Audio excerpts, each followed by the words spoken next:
It's not like he's just sort of out there. Yeah, it's unfortunate that Austin Reeves got hurt and Luka got hurt. Yeah, but no, I haven't talked to him since the season ended. Adam Silver's whole operation's starting to wobble. Listen to this. Behind closed doors, the King just signed off on something that never even crossed the commissioner's desk, and now the league office is feeling the shockwaves. Private yacht link-ups in Saint-Tropez, a powerful Serbian agent quietly making moves, billion-dollar conversations echoing across Europe, and suddenly the commissioner's collar feels a lot tighter. The Lakers situation and that Serbian pipeline, yeah, it's all connected. LeBron James is currently sitting on a massive $52 million paycheck from the Los Angeles Lakers for the 2025-26 season. And here's the kicker, that check marks the final year of his current deal. Back in June 2025, hold up, the King activated his $52.6 million player option. His agent, Rich Paul, made the call. Clutch Sports stamped it, and just like that, LeBron secured a historic 23rd NBA season, something nobody has ever done in this game. When this season wraps, Bron steps into the summer of 2026 as a completely unrestricted free agent. No clauses, no fallback, no safety cushion, just the open market staring him down. And you need to pay attention right here, because this is where things get really strategic. The Lakers still hold his bird rights, which means they can throw him a max offer somewhere around $59.5 million, or even higher depending on how the cap shifts, without dealing with the same cap restrictions other teams would face. But insiders are already saying the Lakers are the clear frontrunner, yet cutting that kind of check could choke their ability to build around Luka Doncic, Austin Reeves, Jackson Hay, and whoever else they're trying to keep. So now, whispers are getting louder. Cavs reunion for a storybook ending, a Warriors move for one more ring chase, a Knicks play, or even a shocking mid-level exception route around $15 million for a true contender. Everything is on the table right now, and trust me, that table is getting crowded fast. Now hold up, because while Laker Nation has been dealing with its own chaos, something even bigger is brewing overseas. I'm talking about Project B. This isn't small. It's a global, tournament-style pro basketball league co-founded by former Facebook and Google executive Grady Burnett and Skype co-founder Jeff Prentice. The women's inaugural season is set from November 2026 through April 2027, and the men's league? It's coming right after. Think Formula One-style touring tournaments, free worldwide streaming on YouTube, multi-million-dollar contracts, plus equity stakes for every player involved. 6 teams, 11 players each, with confirmed stops in Tokyo and Valencia, and more cities already lining up. And here's where it gets interesting. The link between Project B and LeBron himself is Maverick Carter. His longtime business partner, CEO of Spring Hill Company, is the guy who's been with him since their Akron days. Maverick quietly consulted on Project B in early 2025, stepped away later that year when focus shifted to the Women's League, then came back in March 2026 as an advisor and board member specifically targeting men's recruitment. Now his spokesperson claims he's just a friend and advisor to co-founder Grady Burnett, nothing official. But come on, when has Maverick Carter ever made a move without LeBron's empire watching closely? And then, boom, enter Misko Raznatovic, the Serbian super agent. He represents Nikola Jokic and controls a large share of EuroLeague talent. And honestly, his influence in European basketball is unmatched. And guess what? He's exactly the type of figure Project B's investors brought in as a consultant. Back in July 2025, a photo hit the internet showing LeBron James, Maverick Carter, and Misko chilling together on a yacht in Saint-Tropez. And the moment that image surfaced, you won't believe it. Every basketball insider on the planet started connecting dots instantly. Misko himself even went on record addressing the situation. Project B is very ambitious and completely different from everything what we seen until now. Those right there are the super agent's own words. Let that sink in. And this is the same guy who showed up to that yacht meeting right after investors made it clear they needed his European touch. On the Serbian podcast 6.75 range, Misko broke the entire thing down. Listen to this. calling it a classic business play, a group of investors trying to build something with what he described as a strong European flavor, a league that would, in his own words, go head-to-head with the NBA.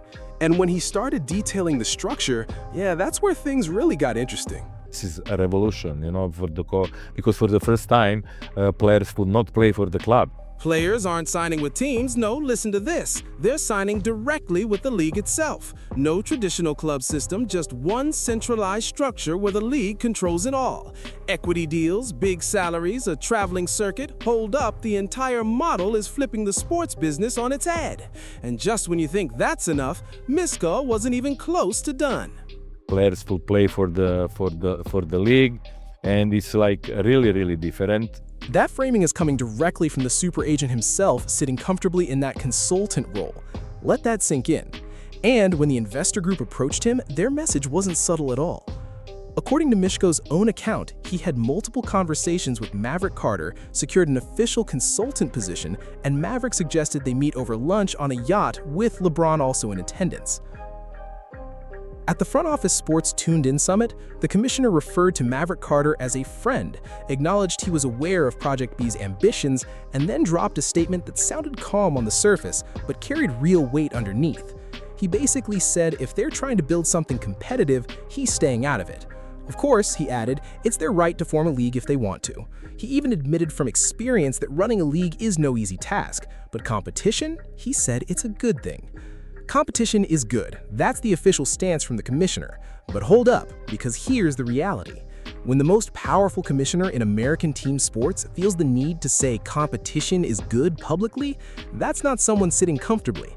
That's a man watching the edges of his global empire being favored by the richest basketball figure on earth and one of Europe's most powerful agents. Now shift the focus to what Silver has been saying about LeBron.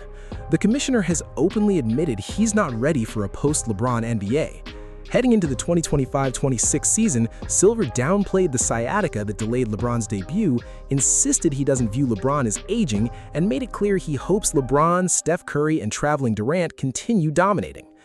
When it came to the 2026 All-Star situation, where LeBron didn't start for the first time in over 20 years, Silver stayed diplomatic and avoided getting into contracts, retirement talk, or the growing speculation around his future.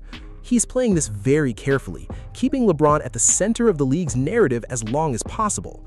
At the same time, the NBA's European expansion plans are already in motion. The league is working alongside FIBA on NBA Europe, aiming for a launch around 2027 or 2028, and Silver is heavily involved in shaping that vision. He's admitted that a 2027 rollout is aggressive, but he's also made it clear he doesn't want to push things much beyond 2028. And when he started explaining the numbers behind it, that's when things got even more interesting. About 15% of our league now is made up of European players. 15% of the NBA right now, and that number keeps rising with every new draft class.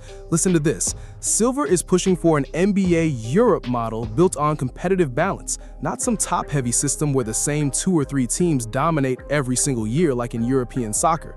And at the March 2026 owners meeting, hold up, the commissioner started outlining how the collaboration would actually work.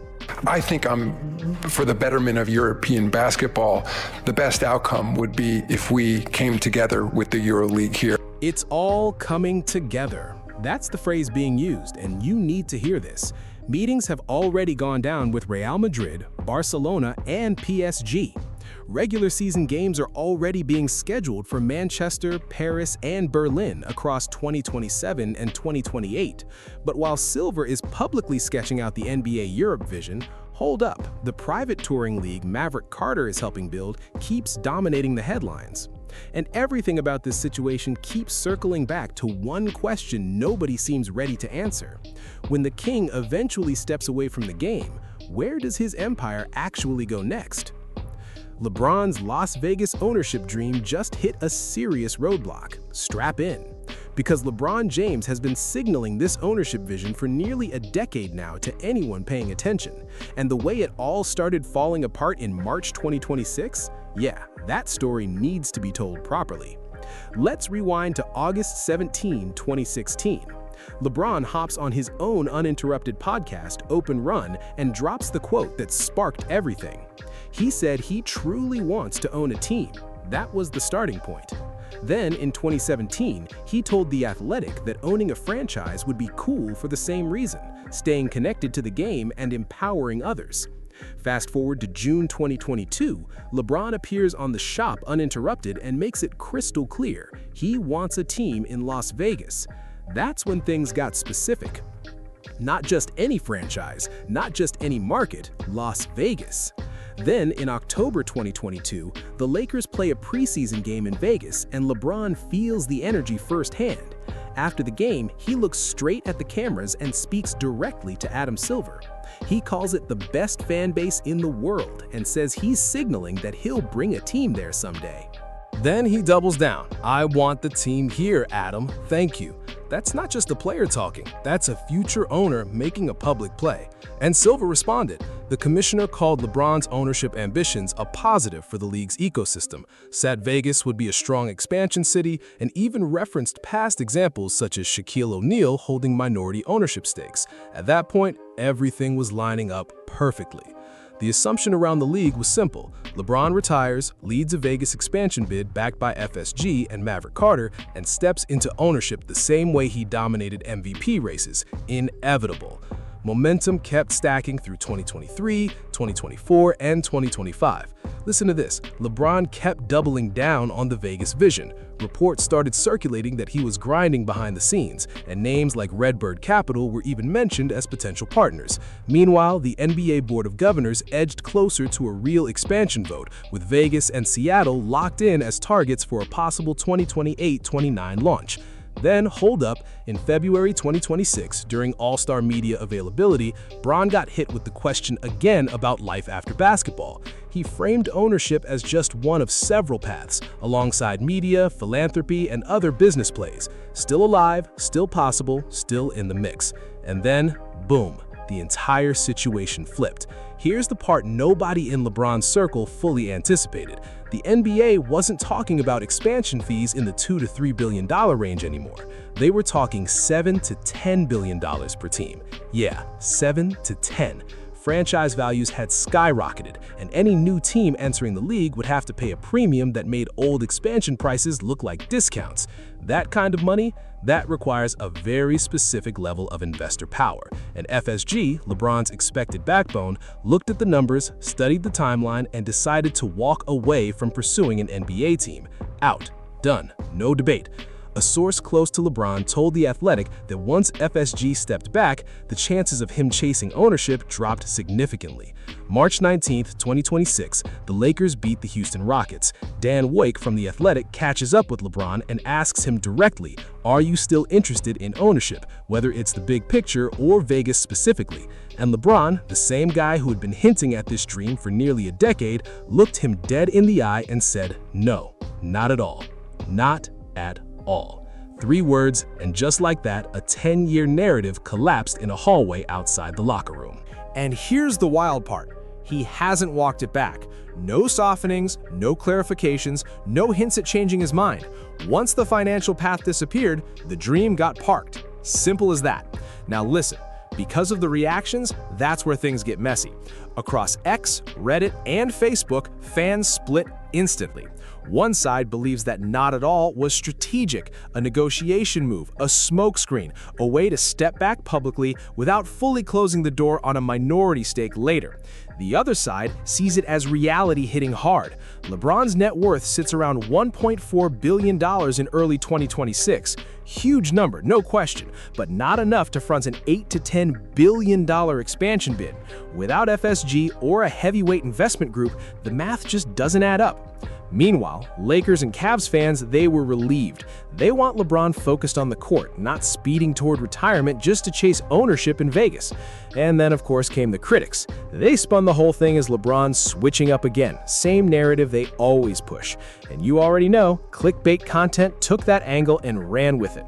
Some commentators tried to connect the shift to expansion politics. Hold up, listen to this. Others pointed out the obvious. This was just smart business, not overpaying for something with a shaky long-term return. Fans in Cleveland even highlighted the irony, considering where LeBron came from. Meanwhile, people in Las Vegas were genuinely disappointed, losing that superstar storyline that would have fueled hype before a team was even approved. Reactions from key stakeholders were quieter, but just as revealing.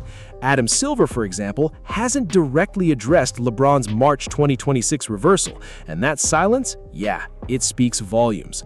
Historically, Silver has supported former players stepping into ownership and has even publicly welcomed LeBron's interest. But now that the King has stepped back, the league's expansion process keeps moving on its own timeline, and suddenly the field is wide open. Names like Magic Johnson start circulating, Bill Foley gets mentioned, and big money investment groups now have more room to operate without a Hall of Fame icon dominating every headline. Fenway Sports Group? Total silence publicly. No statements, no leaks, nothing. Their decision was purely financial, and they clearly felt no need to explain what the numbers already made obvious. League insiders and major outlets, The Athletic, ESPN, Hoops Rumors, and CBS Sports, framed the situation as a logical step back. Analysts pointed out that while LeBron stepping away removes some star power from the Vegas narrative, it doesn't slow expansion talks at all. Some even suggest that he could circle back later as a minority investor once a team is established and the buy-in becomes more reasonable. So the door isn't completely closed, but it's definitely not wide open anymore. And here's the part nobody's really saying out loud. The NBA might actually be okay with this outcome. A LeBron-led ownership bid would have been a massive branding win, no question, but it would have also created a complicated power dynamic within ownership circles. Because let's be real, the King would walk into that room with more cultural influence than almost anyone else there. Now, with FSG out and LeBron stepping away, the league gets to control the expansion process cleanly. No legacy pressure, no special accommodations, just straight bidding from groups ready to drop billions without hesitation. LeBron's ownership story isn't finished forever, that would be a stretch. But as of April 2026, the most consistent post-retirement narrative of his career is officially on pause, and the focus has snapped right back to his performance on the court in year 23. And listen, this is where it gets real, because now we're talking about the actual basketball, the moments, the pressure, and that looming retirement decision hanging over every single game. Season 23, and the question of when it all ends. Now let's shift to the court, because while LeBron is juggling contract questions, Project Bron rumors, and that Vegas ownership twist off the floor, he's still out here competing. The man is in his 23rd NBA season and putting up numbers that would make most 30-year-olds look average, at 41 turning 42 in December. Let me break it down for you. Rumors suggest around 60 games in the 2025-26 season, LeBron is averaging 20.9 points, 6.1 rebounds, 7.2 assists, 1.2 steals, and 0.6 blocks in 33.2 minutes per game. Shooting splits? 51.5% from the field, 31.7% from three, and 73.7% from the free throw line. True shooting percentage is sitting right around 59%. Those are still legit all-star level numbers. And here's the kicker. He's still top 10 in the entire league in assists. Efficient scoring now comes with him clearly playing second option, behind Luka Doncic, the guy the Lakers traded for to reset everything. And the team? They wrapped the regular season at 53-28, finishing fourth in a stacked Western Conference and grabbing the top spot in the Pacific Division, entering the playoffs as a real contender. Now, whether this roster is championship or bust, hold up, that's a whole different debate. But what's undeniable is this. LeBron is still driving winning basketball in year 23, while Doncic handles the primary load. Here's where the shift really shows. LeBron is operating off way fewer screens as the main ball handler. Those numbers have dropped significantly compared to his earlier Lakers years. Instead, he's moving without the ball more, cutting, spacing the floor, creating from secondary spots, and being selective with his defensive bursts. His usage rate has dipped well below what it was even 3 seasons ago. And the scoring? It comes in waves. Some nights he's dropping 28 on just 16 shots, efficient and controlled. Other nights, it's a quiet 10-point outing, while the offense flows through Luka, Austin Reeves, and Rui Hachimura. When rumors are looking at advanced metrics, his crafted plus-minus sits around 1.6, and his PER hovers near 20.8. Solid numbers, not elite, but still impactful. More than enough to justify heavy rotation minutes and real influence on games. But don't get it twisted, this season hasn't been smooth sailing. Let me walk you through the bumps. It actually started before he even stepped on the court. LeBron opened the 2025-26 season sidelined with sciatica, a nerve issue that required a 3 to 4 week reevaluation window. When he returned, he eased back into his rhythm and admitted something every veteran eventually faces. He can't play every single game anymore. Load management became real. Back-to-backs started getting monitored, and the Lakers' medical staff began making calls that would have been unthinkable just a few years ago. Then came the streak. Listen to this. 1,297 straight games scoring in 10 digits, the longest in NBA history by a mile. And right in the middle of this season, LeBron had an 8-point game. Just like that, over 2 decades of consistency ended in a single night. For most players, 8 points is nothing. For LeBron, that moment became history, because the streak he lost was something no active player has ever even come close to touching. Then came the All-Star situation. LeBron didn't get a starting spot in the 2026 All-Star game, first time in over 20 years. He finished 9th in Western Conference voting. Part of that came from missed games due to injury. Part of it, his numbers just didn't scream automatic starter this time. Some outlets even ran advanced analytics suggesting he ranked as the weakest performer among selected All-Stars in certain models. Draymond Green stepped in publicly, urging Adam Silver to make sure LeBron still got on the floor, whether through commissioner discretion or an injury replacement. And suddenly, it turned into a full-blown debate. Does his historic All-Star streak matter more than current production? Then things got even heated. Officiating drama. 2 separate high-profile incidents had LeBron in the spotlight. In one game against the Phoenix Suns, things got tense with Dillon Brooks. During the exchange, LeBron made noticeable physical contact with an official, grabbing an arm, applying pressure, words flying. By rule, that kind of contact usually means automatic ejection. LeBron, no ejection. Then another heated moment in a separate game added fuel to the fire, and fans everywhere started asking the same question. How does he avoid punishment when younger players wouldn't get that same treatment? And then, here we go, the rule change controversy. On his podcast, Mind the Game, LeBron suggested the NBA should consider adopting FIBA-style rules, shorter 40-minute games instead of 48, different goaltending rules, and other international adjustments. The reaction? Immediate and loud. Critics claimed he was trying to reshape the game to protect his legacy or adjust to his current physical stage. Supporters fired back, saying FIBA rules actually offer real advantages, especially given the NBA's already moving toward global integration through projects like NBA Europe. Either way, the timing of that rule change conversation coming from a 41-year-old superstar already surrounded by retirement talk every single day, yeah, that was always going to be an easy target for the takes crowd. Now, hold up. Let me show you the other side of this story, because in the middle of all that noise, this season has still delivered some straight-up vintage LeBron moments that remind you why you've been locked in since those ESPN2 high school days. There was that return to Cleveland that turned into a full emotional tribute, complete with a pre-game video that had Bron visibly shaken on the sideline. After the game, he even admitted he's just trying to cherish every matchup like it could be the last one. Listen to that shift in mindset. And he's been repeating that energy all season. Stay present, don't take anything for granted, focus on the process. But the flashes are still there. A 19-point, 15-rebound, 10-assist triple-double against the Miami Heat.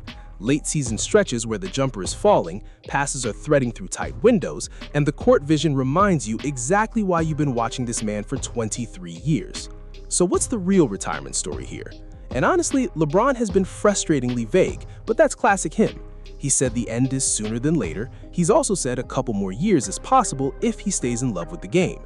No farewell tour, no clean announcement plan, just his usual line, when I know, you'll know. Translation, he's not telling anybody until he's ready, so stop trying to force it. League insiders still aren't predicting an early exit. Most expect him to play at least into the 2026-27 season, with a structured send-off tour looking far more likely than a sudden retirement drop in the middle of free agency chaos. And the reality is, all the usual late career factors are in play. The body, now dealing with sciatica setbacks this season. The mind, which he insists is still locked in, family considerations, and team success. He's even been clear that he's not waiting around for his son Bryce to reach the league before making any decisions, and he's shut down any narrative suggesting he's ready to walk away right now. Put it all together, and you've got a 41-year-old averaging near a 27-6 level impact line at elite efficiency on a 53-29 playoff team. You've got a player managing injuries and load management for the first time in a serious way. You've got a historic double-digit scoring streak that quietly ended, an all-star starter omission for the first time in decades, officiating controversies, and even rule change debates. You've got emotional return games that feel like soft tributes but not actual farewells. And through all of it, you've got a king repeating the same message: "I'll tell you when it's time." And right now, the 2025-26 season feels like a last dance in Los Angeles, but only in narrative, not confirmation.